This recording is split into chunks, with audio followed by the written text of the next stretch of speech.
오늘 본문은 리브가가 남편 이삭에게 에서의 아내인 이 두 면으로 인해서 극심한 스트레스를 호소하면서 이 이야기가 시작이 됩니다. 에서의 두 아내는 가나안 해족 속의 딸들이었는데 너무 힘들다고 하소연하는 거죠.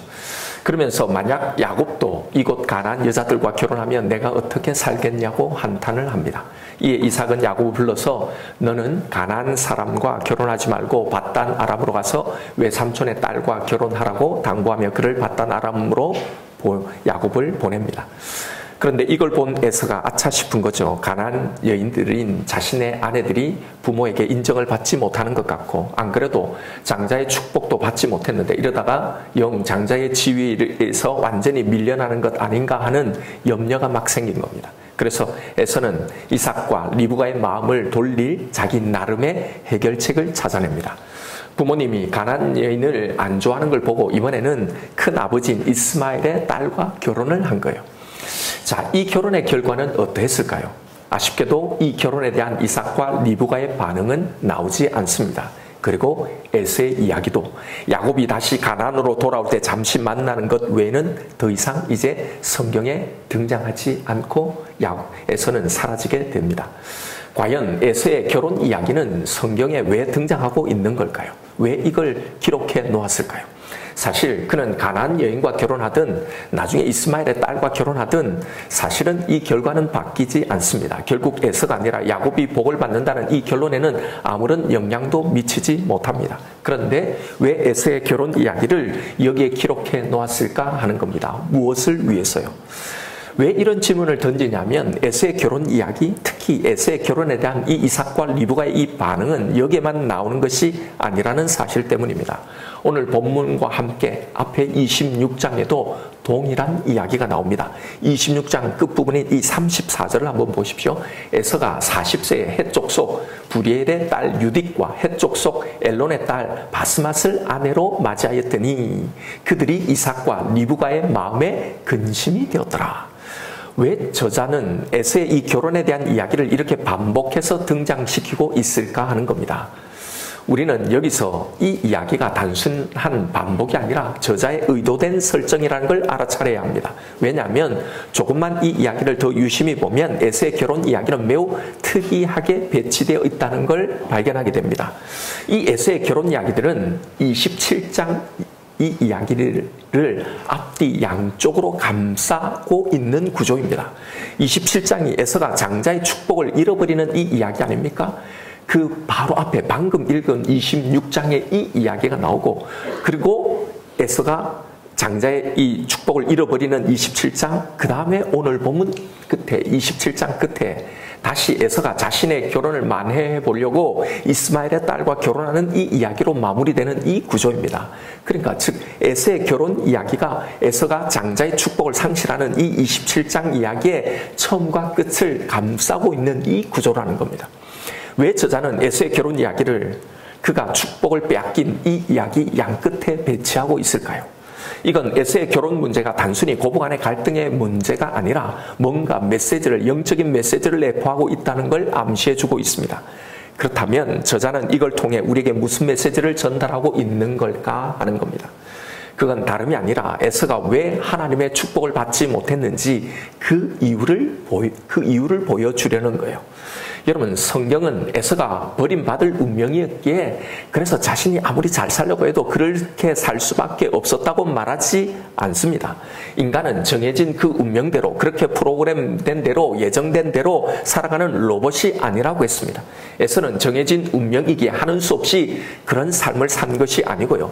그의 삶의 태도가 그런 운명을 자처하게 되었던 겁니다. 이걸 지난번에 예정론을 설명하면서 인간의 이 자유의지가 어떻게 하나님의 주권과 조화를 이루며 하나님의 이 주권을 이루어가는지를 말씀드렸잖아요. 성경이 에서에 대해서 어떻게 말하고 있는지를 보십시오. 25장에서 팥죽 사건을 통해 성경이 지적한 것은 에서가 하나님 주신 이 장자의 명분을 가볍게 여겼다는 이 지적이었잖아요. 그리고 이어서 이번에도 하나님이 원하시는 이 결혼의 원칙을 에서가 가볍게 여겼다는 걸 지적하고 있는 이야기입니다. 그 원칙이 무엇이었습니까? 가나안의 딸들과 결혼하지 말라는 것이었어요. 에서는 결혼에 대한 이런 하나님의 뜻을 몰랐을까요? 에서에게 직접적으로 이것을 말하는 대목이 없으니 그가 몰랐을 수도 있겠다라고 생각하겠지만 결코 그렇지 않습니다. 에서는 분명히 가나안 여자들과 결혼하는 것이 잘못된 것인지를 분명히 알았을 겁니다. 왜냐하면요, 그는 자신의 아버지 이삭이 어떤 방식으로 어떤 방식을 통해서 어머니를 만나 결혼하게 되었는지를 분명히 알고 있었기 때문입니다. 창세기 23장 3절부터 한번 보십시오. 이삭의 신부감을 택하는 기준으로 아브라함이 종을 하란으로 보내면서 그 종에게 특별히 내린 지시입니다. 거기에 이렇게 나와요. 내가 너에게 하늘의 하나님, 땅의 하나님이신 여호와를 가리켜 맹세하노니 너는 내가 거주하는 이 지방 가나안 족속 딸 중에서 내 아들을 위하여 아내를 택하지 말고, 엄격한 금지입니다. 절대로 그러면 안 된다는 거예요. 그 다음에 내 고향, 내 족속에게로 가서 내 아들 이삭을 위하여 아내를 택하라. 가나안 여인은 절대로 안 된다는 거였어요. 여러분, 이게 아브라함의 개인적인 생각이었을까요? 아닙니다. 이건 하나님의 분명한 지시였어요. 그걸 어떻게 아냐고요? 출애굽하면서 하나님께서 이스라엘 백성에게 지시한 중요한 사항이 있었죠. 그건 바로 너희들이 들어가 살 이 가나안의 이 딸들과 절대로 결혼하지 말라는 것이었습니다. 이건 처음부터 하나님이 가지고 계셨던 생각이었어요. 그래서 이 분명한 결혼의 원칙은요, 이 지시가 있기 전 이미 400년 전에 아브라함에게 계시되었던 것이고, 그리고 이것은 이삭에게로, 그리고 야곱에게로, 그리고 그의 후손 하나님의 백성인 이스라엘 백성에게 전달되었던 겁니다. 그러니 그 뜻은 분명히 에서에게도 전달되었을 거란 말이에요. 그런데 에서는 이 하나님의 뜻을 알고도 무시했던 겁니다. 저는 오늘 본문에 등장하는 이 에서의 삶을 깊이 묵상해 보았습니다. 보통 우리는 야곱의 삶을 묵상하지 에서의 삶에는 크게 집중하지 않죠. 그러나 우리는 오늘 본문에 등장하는 이 에서의 삶이 우리에게 무엇을 이야기해 주는 것인지를 깊이 묵상해 볼 필요가 있습니다. 에서도 자신의 결혼에 문제가 있다는 걸 깨닫기 시작합니다. 가나안 땅에서 얻은 자신의 두 아내가 부모님에게 근심이 된다는 걸 아는 겁니다. 사실은 처음부터 알고 있었을 겁니다. 아마 이삭과 리브가가 말렸을 거예요. 하나님이 그걸 원치 않으신다고. 그러면서 자신들의 결혼에 대해서 분명히 말했을 겁니다. 우리가 결혼할 때도 하나님이 분명히 이걸 명하셨다고. 그런데 그것을 대수롭지 않게 생각했던 겁니다. 하나님의 말씀을 가볍게 여겼다는 거잖아요. 그런데 장자의 축복을 읽고 분위기가 야곱에게로 다 넘어가는 것을 본 에서는 그제서야 이래서는 안 되겠다고 생각하는 겁니다. 여러분, 바로 이 지점이에요. 문제를 인식하고 그 문제를 풀어가는 이 에서의 방식, 성경은 오늘 본문을 통해서 바로 이 이야기를 하려는 겁니다. 성경은 바로 이 부분을 우리에게 이야기해 주려고 하는 거예요. 에서가 이 문제를 어떻게 해결하고 있는가를 보라는 겁니다. 앞에서 오늘 본문의 구조, 이 에서의 결혼 이야기의 위치를 설명드렸죠. 에서 자신이 장자의 축복을 잃게 되는 이 27장 사건 앞뒤를 감싸고 있는 이야기가 바로 에서의 결혼이라고 말이죠. 성경은 이 구조를 통해서 에서가 이 하나님의 축복을 잃어버리게 된 그 결정적인 이유, 그 영적인 이유가 뭔지를 말해주려고 하는 겁니다. 그게 뭐라는 겁니까? 결혼이란 말이에요. 그러면 단순히 가나안 여인과 결혼했기 때문에, 오늘날 우리식으로 따지자면 믿지 않는 불신자와 불신 결혼을 했기 때문에 이 축복을 잃어버렸다는 건가요? 그래서 불신 결혼을 하면 안 된다는 이 교훈을 하려고 이 사건을 기록해 놓았을까요? 예, 믿는 자와 결혼을 하는 것은 매우 중요합니다. 여러분, 사랑하기 때문에 그와 행복하려고 결혼을 하는 거잖아요. 그런데 여러분, 세계관과 가치관이, 모든 철학적인 이 생각들, 모든 기준과 판단이 완전히 다른 사람과 정말 행복할 수 있을까요? 이삭과 리브가가 왜 가나안의 며느리를 때문에 근심하고 살 재미가 없을 정도로 마음이 힘들었을까요? 가나안 여자들이 드세고 효심이 없고 시부모에게 잘 못해서 그런 게 아니었을 겁니다. 만약 그런 것 때문에 힘들었다면, 그런 것 때문에 살기 싫을 정도로 힘들었다면 야곱에게 너는 제발 여자들의 외모만 좀 보지 말고 인품도 좀 봐라. 그걸 보고 택해라. 좀 드세고 싸가지 없는 그런 여자들은 절대로 안 된다. 이 말을 했을 거예요. 그런데 여러분, 그런 말은 전혀 나오지 않아요. 오직 가난한 여자들 말고 하란으로 가서 나의 친족의 딸 중에 하나를 택해라 라는 겁니다. 왜 하란에 있는 친족의 딸을 아내로 맞이하라고 했을까요? 하란이 어디입니까? 갈대아 우르에서 하나님을 만난 아브라함이 친족과 함께 고향을 나와서 정착한 곳이 이 하란이잖아요. 이 말이 무슨 의미입니까? 그들 또한 하나님을 알고 있었던 사람이라는 거예요. 그러니 당시 아브라함이 아는 이 세상에서 이들은 하나님을 알고 있는 유일한 사람들이었을 겁니다. 그래서 가나안 말고 다른 곳 말고 오직 여기 이곳 하란에 있는 자신의 친족에게로 가서 아내를 택해라고 한 거예요. 그러니 이삭과 리브가가 가나안 며느리의 무엇을 보고 그렇게 힘들었을까를 한번 생각해 보십시오. 가나안은 온갖 가증스러운 우상 숭배가 만연했던 곳입니다. 성경은 오늘 본문 27장 46절에 나오는 한 단을 통해서 이삭과 리브가의 이 근심이 무엇이었는지, 그리고 에서의 결혼의 문제점이 무엇이었는지를 밝혀주고 있습니다. 27장 46절입니다. 리브가가 이삭에게 이르되 내가 햇사람의 딸들로 말미암아 내 삶이 싫어졌거늘. 여기서 싫어졌다라는 단어는 매우 의미심장한 단어예요. 성경에 이 단어는 다른 말로 더 많이 번역되어 있습니다. 바로 가증이 여기다라는 말이에요. 여러분, 바로 이 단어는 성경에 하나님께서 어떤 한 족속을 향해 가졌던 당신의 감정을 표현한 단어예요.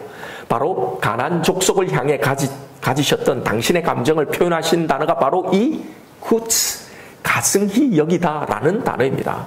레위기 20장 23절 보면 너희는 내가 너희 앞에서 쫓아내는 족속, 이게 누구예요? 가나안이잖아요. 이 가나안의 풍속을 따르지 말라. 그들이 이 모든 일을 행함으로 내가 그들을 가증히 여기노라. 이 단어가 바로 이 쿠츠, 리브가가 말한 이 싫어졌다라는 단어예요.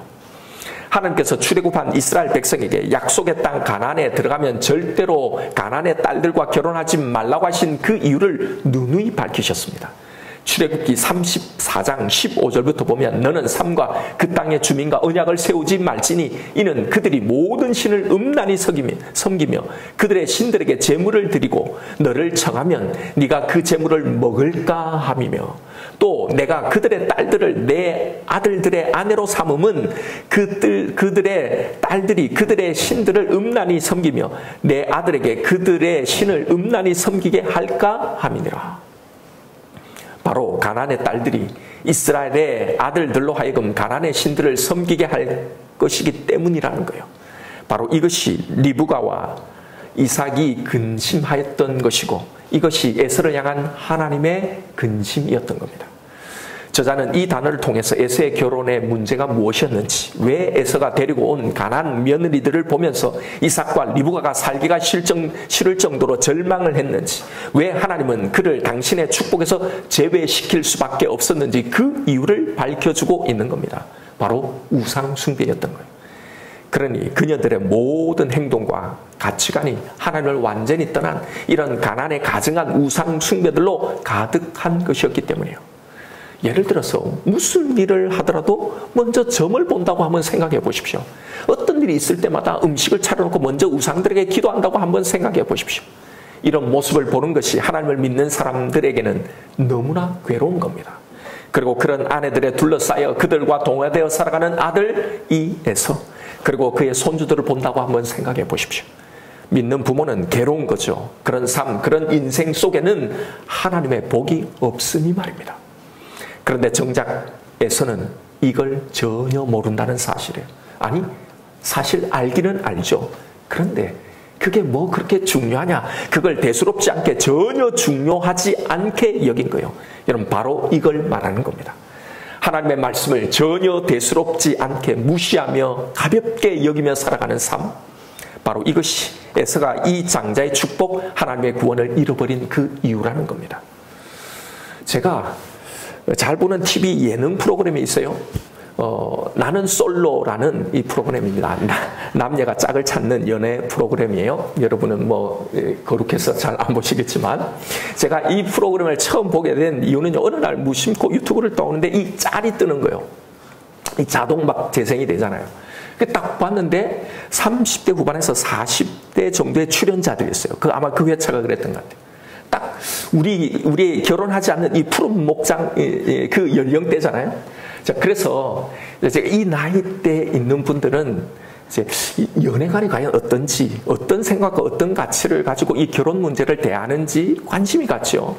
그렇게 이제 그 짤을 보면서 다시 거기 들어가서 이제 본편을 보려고 들었는데 재밌더라고요. 그래서 계속 보게 됐는데요.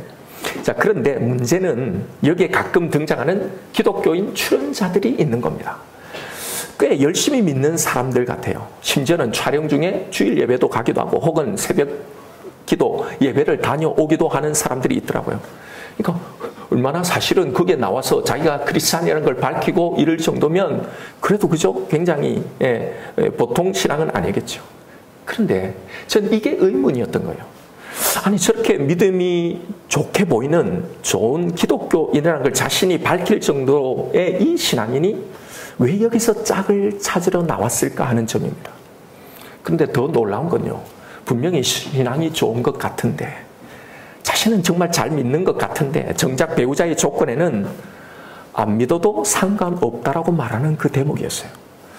이런 기독교 출연자의 대부분이요. 이런 생각을 가지고 있다는 게 충격이었습니다. 다 그런 생각. 사실 그런 생각을 가지고 있으니까 그게 나왔겠죠. 사실 이렇게 자신의 신앙의 정체성을 밝힌 사람들은 아마 사실은 소수였을 거고요. 그 중에 교회를 다니고 신앙생활을 하는 사람도 있었을 거예요. 그걸 차마 밝히지 못하는 사람들이 훨씬 더 많았을 겁니다. 그러니까 훨씬 더 많다는 거죠. 적어도 거기에 출연했던 대부분의 크리스찬들은 나는 믿지만 상대방은 상관하지 않겠다는 거예요. 강요하지 않겠다는 거예요. 저는 이게 의문이었고 목회자로서의 충격이었습니다. 나의 배우자가 될 사람의 믿음 여부가 중요하지 않는 그런 그리스도인이 진짜 있을 수 있을까?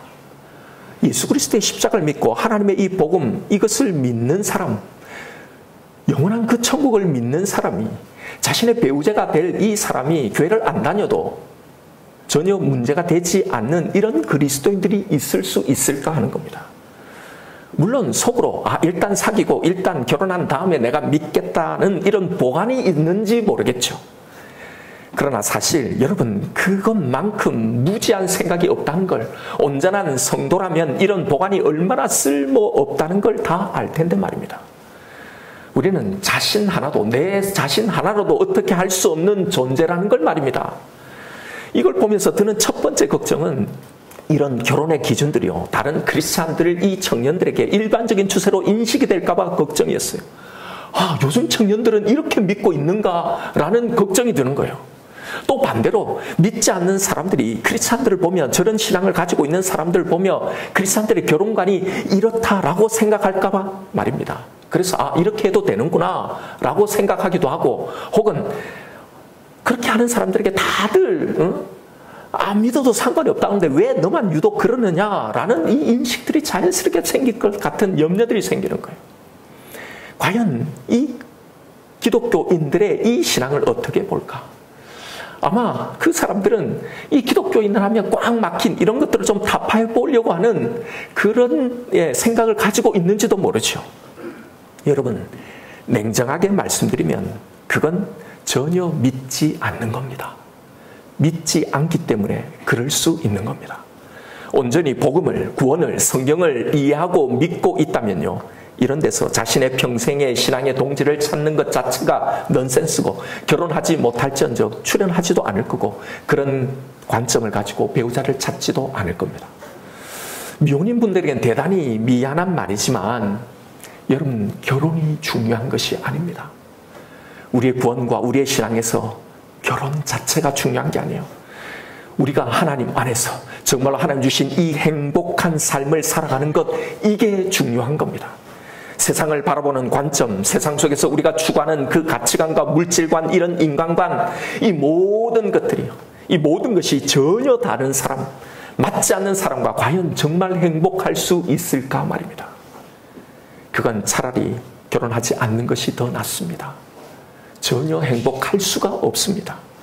내가 거기에 완전히 동화되어지지 않는 이상요. 여러분, 에서가 어쩌면 이런 모습을 보여주고 있는 게 아닐까요?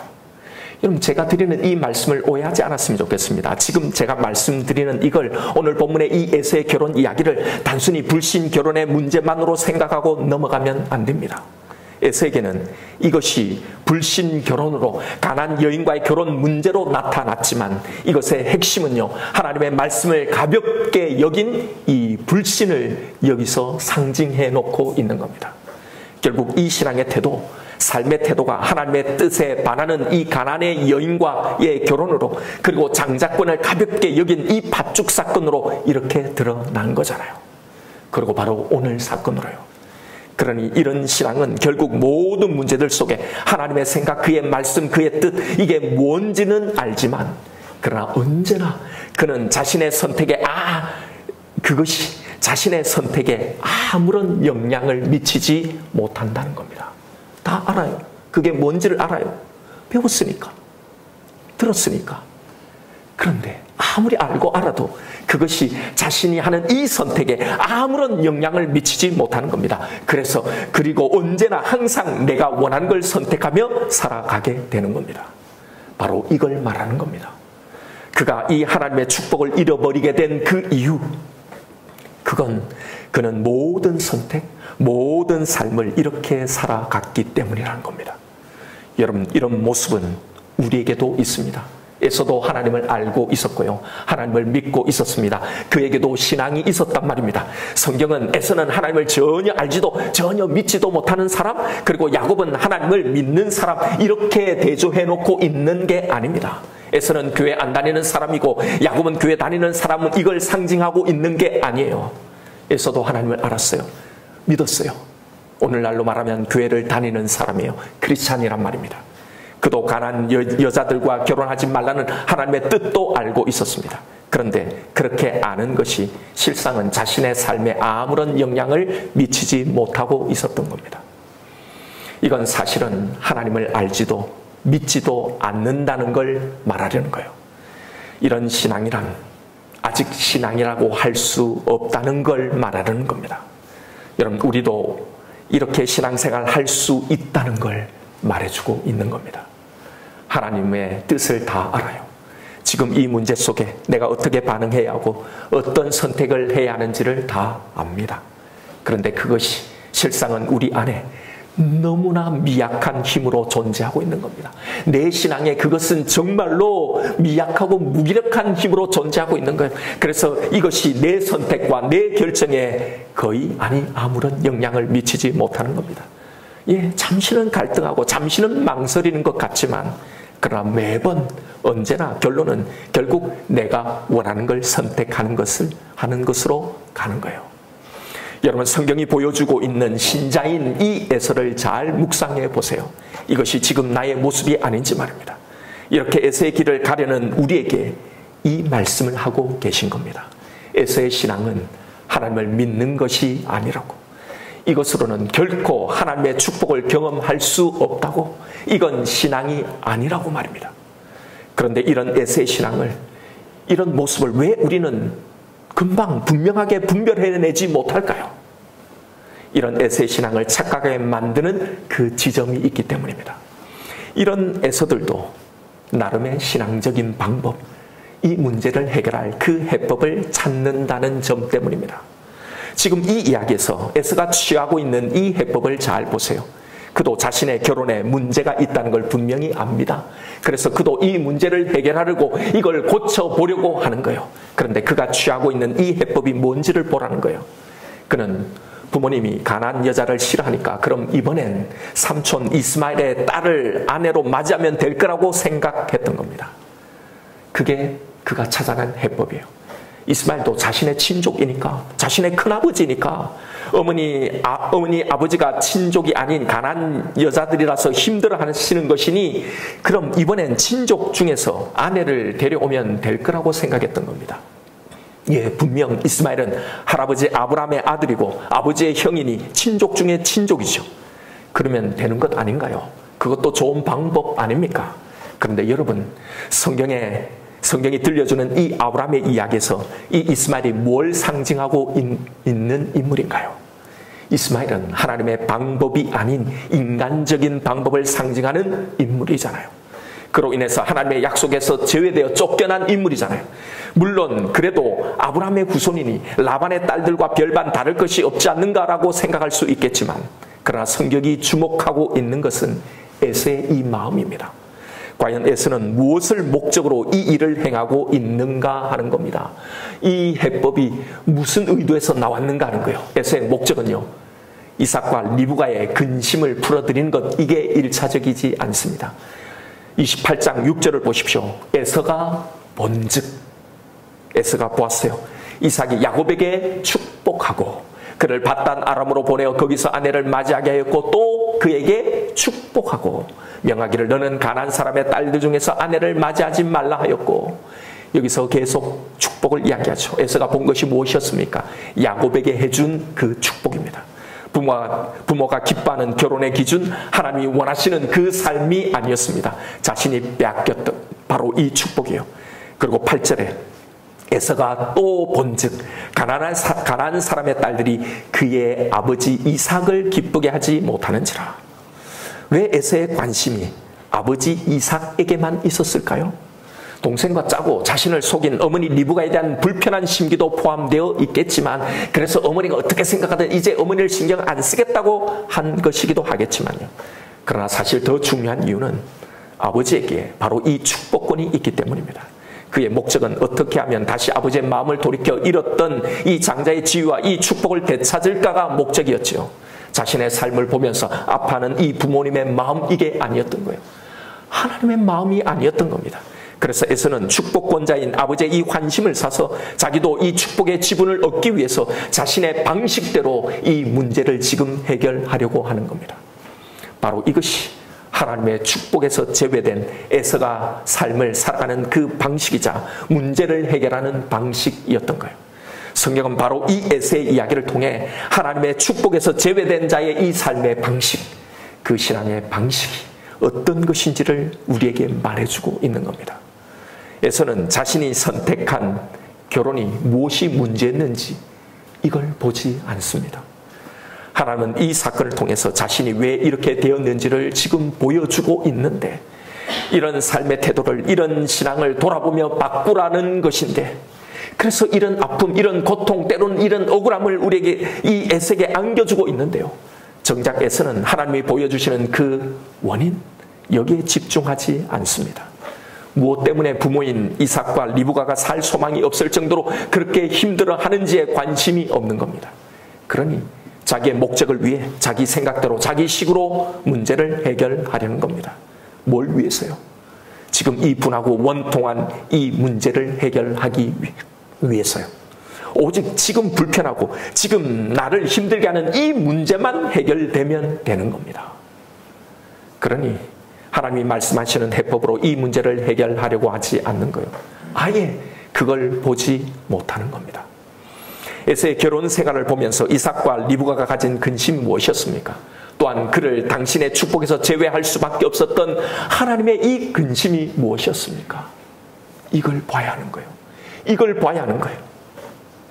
그런데 그걸 보지 않습니다. 그 근심이 무엇이었어요? 가나안의 딸들이 에서 자신으로 하여금 가나안의 이 신들을 따르게 하고 그로 하여금 하나님과 멀어지게 하고 하나님과 상관이 없는 그 삶, 하나님의 말씀을 가볍게 여기는 이 삶을 살아가도록 만드는 것이었잖아요.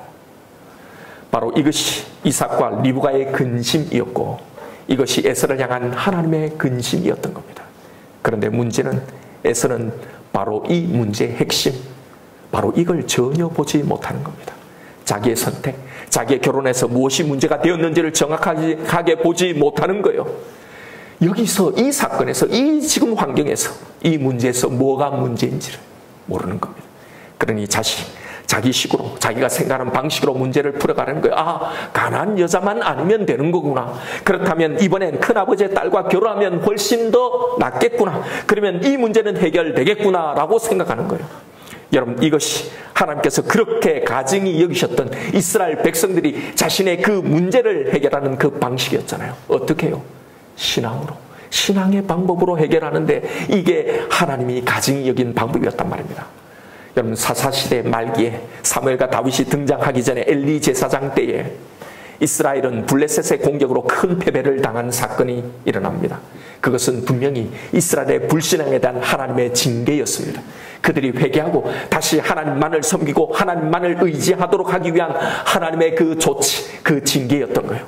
그런데 그들은 이 패배의 근본 원인, 근원적인 이 이유를 전혀 보지 못하는 겁니다. 그리고 그들이 모여서 울며 기도하며 그들이 문제 해결 방법으로 선택한 그 결정이 무엇이었습니까? 하나님의 언약궤, 그 법궤를 이 전쟁터에 가지고 나오게 하자는 것이었어요. 하나님의 법궤가 여기 있으면 하나님이 자신을 지켜줄 것이고 결국은 자신들이 승리할 것이라고 생각했던 겁니다. 여러분, 이게 하나님의 축복에서 제외될 수밖에 없는 자의 그 신앙의 방식, 삶의 방식인 겁니다. 무엇이 문제가 되는지를 도무지 보지 못하는 겁니다. 아니, 보려고 안 하는 겁니다. 그들의 목적은 하나님과의 관계 개선이 아니라 오직 이 블레셋을 이기는 것이기 때문입니다. 지금 당장의 이 어려움, 이 문제를 해결하는 것, 이게 목적이기 때문이에요. 그러니 자기 식대로 진단하고 자기 식대로 문제를 해결하는 겁니다. 여러분, 기도하지 않는 게 아니에요. 하나님께 간구하지 않는 게 아닙니다. 오히려 열심히 간절히 하는데 내가 원하는 것만을 구하는 겁니다. 이것만 해결하게 해달라고 기도하는 거예요. 이스라엘이 하나님 앞에서 계속 실패했던 그 이유가 바로 이겁니다. 여러분, 에세의 이 결혼 이야기를 통해 무엇을 우리에게 말하려고 하는지를 알아야 합니다. 에서는 자기 식대로 문제를 판단하고 자기 방식대로 문제를 해결하려는 자들, 아무리 어떤 일을 통해, 어떤 사건을 통해, 어떤 환경을 통해, 혹은 직접 말씀을 통해, 예배와 어떤 사람을 통해 하나님이 말씀하셔도 도무지 깨닫지 못하는 자들, 그로 인해 하나님의 축복에서 멀어진 모든 자들, 그런 모든 신앙인들을 대표하고 있는 겁니다. 에서는 자신의 삶에서 무엇이 문제가 되고 있는지를 정확하게 보아야 했습니다. 무엇 때문에 이삭과 리브가가 그렇게 근심하고 있는지, 그리고 왜 자신은 장자로 태어났음에도 하나님의 이 축복에서 이렇게 제외되고 있는지를 알아야 했습니다. 그리고 그걸 바로 알고 그것을 해결할 수 있는 바른 방법을 선택해야 했습니다. 여러분, 에서의 모습에서 우리의 모습은 없는지를 점검해 보아야 합니다. 혹시 우리가 사람들 앞에서 또 하나님 앞에서 이러고 있지 않습니까? 내 입장에 서서 내 방식대로 꼬여있는 그런 문제들과 꼬여있는 그런 관계를 풀려고 하고 있지 않는지 말입니다. 자기 입장에만 서 있으면 뭐가 잘못되었는지 결코 문제의 핵심은 보이지 않습니다. 에서는 자신의 입장에서 보면 다 모든 것이 남 탓이고 억울한 것뿐입니다. 야곱이 교활하게 자신의 이 배고픔을 이용했기 때문에, 어머니가 야곱만을 편애했기 때문에, 공정하지 않았기 때문에, 아버지 이삭이 좀 더 세심하게 주의를 기울이지 않았기 때문에, 자신의 아내들이 시어머니에게 좀 더 고분고분하고 좀 더 잘하지, 눈치껏 하지 않았기 때문에 모든 게 다 남 탓이, 자신의 잘못은 없는 겁니다. 자신의 모습은 보이지 않는 겁니다. 문제의 진짜 핵심이 뭔지를 모르니요. 그러니 자신의 입장에서 자신의 목적을 가지고 있으니 자신의 식대로 진단하고 자신의 방식대로 문제를 접근하는 겁니다. 그러니 진단 자체가 잘못되었으니 그 잘못된 진단에서 무엇이 나옵니까? 잘못된 해법만 나오는 겁니다. 결코 해결하지 못하는 그 방법만요. 여러분, 사람과의 관계도 그렇고 하나님과의 관계에서도 그렇습니다. 그래서 자신의 방식대로 해법을 다 내어놓는 겁니다. 상대는 이것 때문에 서운한데 나는 저걸 이야기하는 거예요. 이렇게 해야 풀리는데 다른 걸로 풀려고 하는 겁니다. 그러면서 나도 할 만큼 했다고 서운해하는 거예요. 여러분, 때로는 우리도 하나님과의 이 문제를 풀어가는 이 방식이 에서와 이스라엘 백성들과 사실은 별반 다르지 않습니다. 그래서 문제가 생기면, 어떤 사건이 터지면, 어떤 환경들이 펼쳐지면요, 더 간절히 기도하고 더 막 작정 기도하고 금식 기도하면, 더 힘든 그런 헌신을 하면 좀 나아질 거라고 생각하는 거예요. 그래서 우리가 취하는 게 뭐예요? 다 율법적인 방식입니다. 나를 괴롭혀서 더 열심히 더 간절히 해서 하나님의 뜻을, 하나님의 보좌를 움직여 보려고 하는 이런 시도들 뿐인 거예요. 예, 그럴 수도 있습니다. 그것이 문제였을 때는 그것이 해법이 될 수 있을 겁니다. 그러나 그것이 근본적인 이유가 아닐 수 있어요. 이 사건을 통해 하시는 하나님의 음성요, 그의 의도, 그의 목적을 우리는 살펴보아야 하는 겁니다. 여러분, 오늘 에서의 이야기를 통해서 우리가 배워야 할 것이 바로 이겁니다. 내 식으로 문제를 풀려고 해서는 안 된다는 겁니다. 오직 문제 해결이 우리의 이 해결을 찾는 이 목적이 되어서는 안 된다는 겁니다. 먼저 문제의 핵심이 무엇인지를 볼 수 있어야 합니다. 왜 나에게 이런 지금 문제들이 일어나고 있는지, 무엇이 문제인지를, 그렇다면 이것을 어떻게, 어떤 방식으로 풀어야 하는지 이것을 찾아야 하는 거예요. 지금 우리에게 여러분 어떤 문제들이 있을 겁니다. 내가 생각하고 있는 해결, 그것에 대한 적극 방법도 다 가지고 있을 겁니다. 그러나 여러분 다시 잘 점검해 보십시오. 이것은 정말 올바른 진단에서 나온 그 해법인지, 이 방법을 택한 나의 마음의 깊은 그곳의 의도는 뭔지요. 혹시 에셈과 같은 마음은 아닌지를요. 점검해야 합니다. 바른 진단을 해야 바른 대책, 바른 해결점이 나오게 되는 겁니다. 여러분, 미봉책은 하나님 앞에서도 사람 앞에서도 언젠가는 다 터지게 되어 있습니다. 문제의 핵심을 보는 것, 그것은 사실 힘들고 괴로운 작업이죠. 그러나 여러분, 그것이 없으면 안 되는 겁니다. 그리고 그 문제를 정직하게 다루지 않으면 결코 해결은 안 됩니다. 여러분, 만나야 합니다. 사람도 만나야 하고 하나님도 만나야 합니다. 바로 그 문제의 핵심이 뭔지를 하나님 앞에서 깊이 들여다봐야 하는 거예요. 여러분, 피하지 말고 정직하게 그리고 깊게 대화해야 합니다.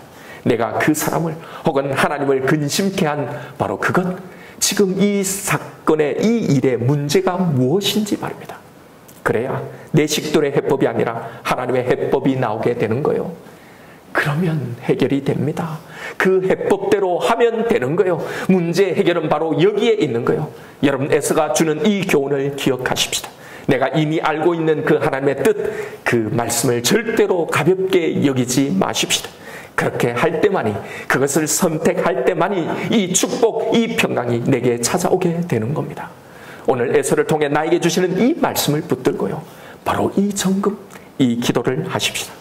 그래서 지금 내가 안고 있는 이 문제의 진정한 그 해법, 그 해결을 경험하시는 저와 여러분 우리가 되기를 주님의 이름으로 축원드립니다. 이 시간 오늘 주신 말씀 붙들고 우리 기도하십시다. 여러분, 오늘 기도를 통해서 내 모습 속에 혹시 에서의 모습은 없는지를 보십시다. 여전히 내 식으로, 내 판단으로, 내 생각으로 문제를 바라보고 내 방식으로 문제를 해결하려고 하고 있지 않는지, 사람에게도 하나님에게도 말입니다. 여러분, 무엇이 정말 문제였는지를 정확하게 보아야 합니다. 왜 나에게 이런 일들이 일어나고 있는지를 깊이 묵상해야 합니다. 일단 이 상황을 피하고 보자는 식으로는 안 됩니다. 이런 문제를 정면 돌파해야 합니다. 하나님이 근심하고 계신 것이 무엇인지, 그 사람이 힘들어하고 있는 것이 무엇인지, 그 문제의 핵심을 터치해야 하는 거예요. 그래야 내 방식이 아니라 하나님의 방법이 나오게 되는 겁니다. 그래야 정말로 문제가 해결이 되는 겁니다. 그래야 하나님의 은혜가, 하나님의 그 축복이 임하게 되는 겁니다. 미봉책으로는 언젠가는 터지게 됩니다. 이 시간 기도하십시다. 하나님, 내 식대로 이제 생각하지 않겠습니다. 내 방식대로 해결하려고 하지 않겠습니다.